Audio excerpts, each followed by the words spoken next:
receptive to his word. This morning, our lesson concerns the reason why some folk are unable to move forward. One of the reasons why is because of their focal point in this life. Because of their inability to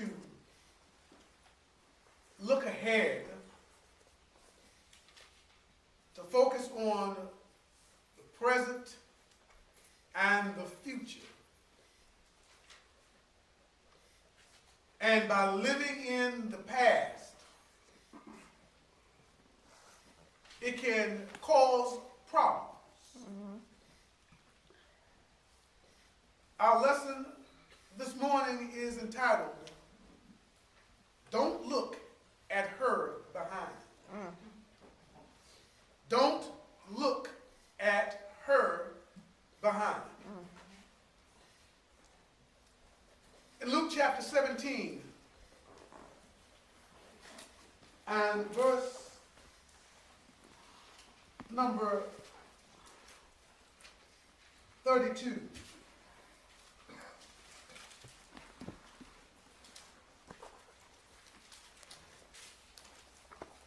We find, which may be perhaps the second shortest verse in the Bible. You know, the first is John 11:35. Jesus wept. But in speaking about the behind that we should not look at, Jesus has few words to say because not a lot needs to be said about this woman. The story, well known. The effect, powerful and clear. Jesus says in Luke 17 and 32, remember Lot's wife. I'm sure every child knows the story of Lot's wife. And the problem was that Lot's wife looked behind. And we, I believe, can learn a very vital and important lesson from the tragic consequences that Lot's wife ultimately endured.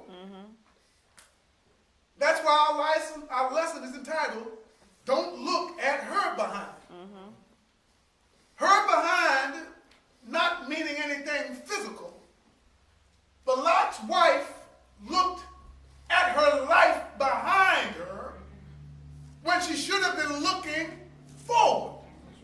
Let's go back and look at the story and let's see if we can understand why it was so important for her to look behind and why we won't spend our time and don't want to spend our time looking at her behind, because we're going to find out that her behind is no different than our behind today.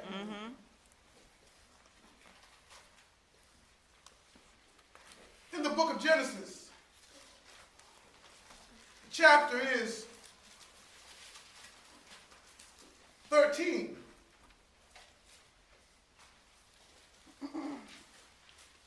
And beginning with verse number 5, we're going to develop a historical understanding of how Miss Lot got to where she was.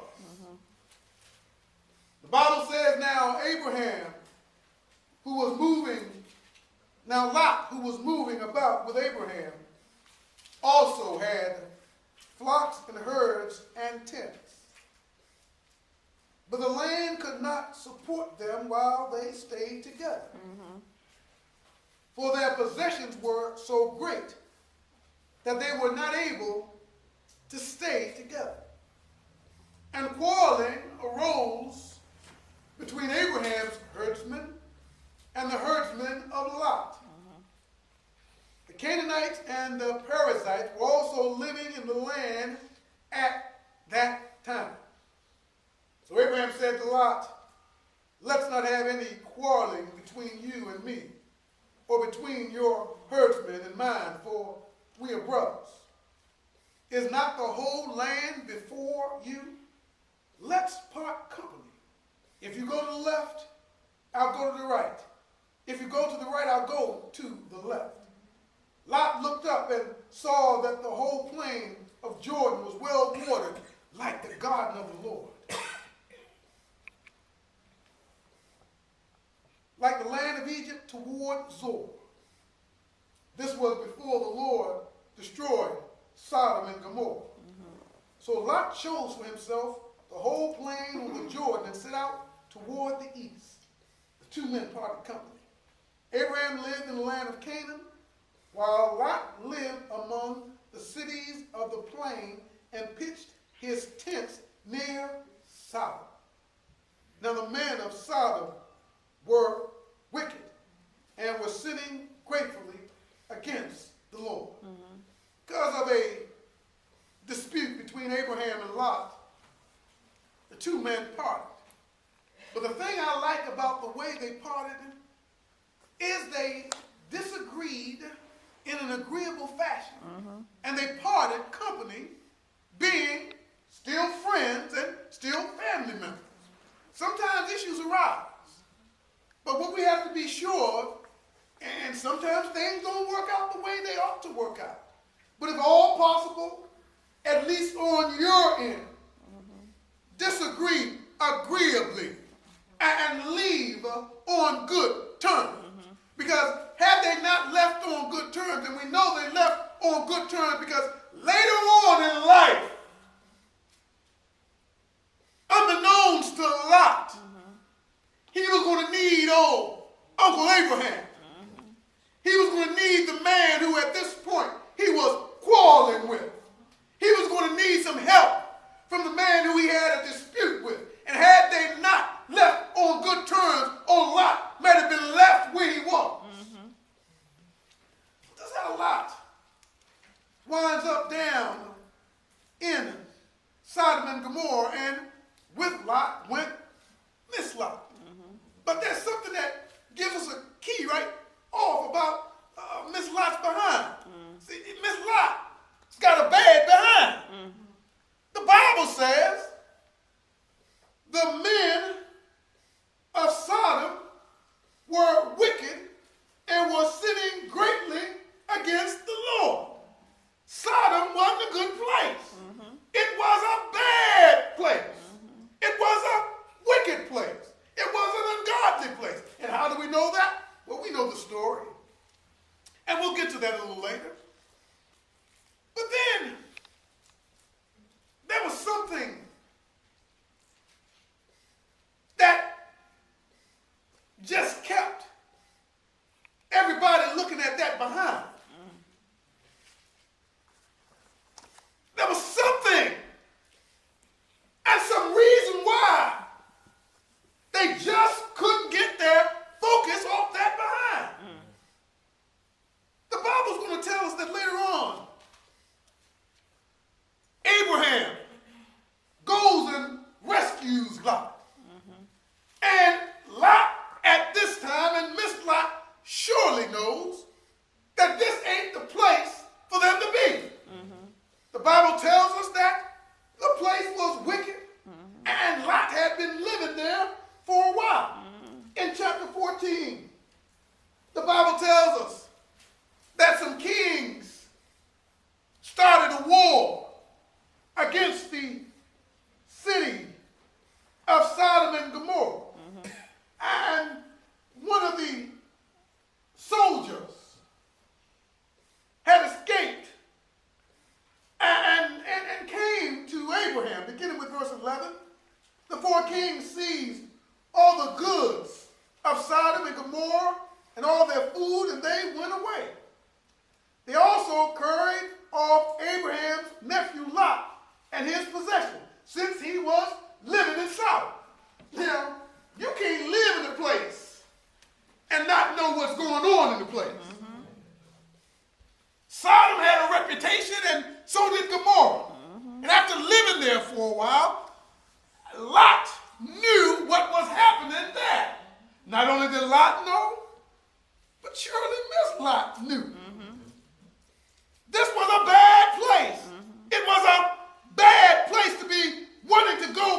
back to. And when she looked behind her, she was looking at an evil and a wicked place. She was looking at a bad behind.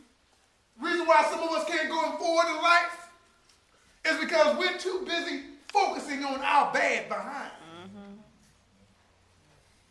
In everybody's life, there is some incident, some circumstance, some event, something they're not pleased of, something they're not proud of, or something that may have taken them back in life. Problem is, too many people spend their time focusing on what's behind. And if I spend all my time on what's behind, on my failure, on my bad situation, on the issue, on the circumstance, I'm trapped, if you will, in some sort of a time warp. And I can't move forward because I'm living in the past and I'm too busy looking at that behind.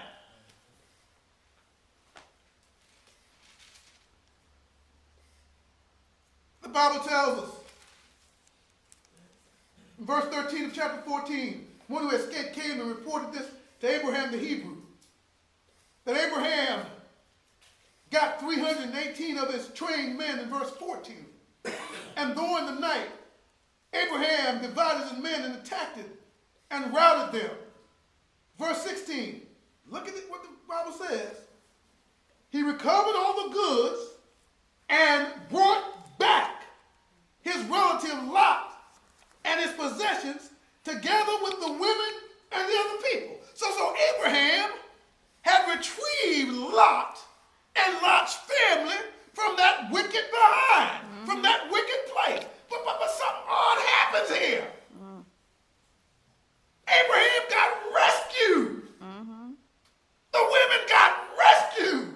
His possessions got rescued. And Abraham says, Lot, why don't you and your people just reside with us in this good land and stay with us because we're about to move forward. God has given me a promise about the land that is there for us. And I want you to move forward with us. But you know what? Just couldn't stop focusing on that behind. A few chapters later, after God establishes his covenant with Abraham, God sends some visitors to Abraham to tell Abraham that he and Sarah are going to give birth to a child.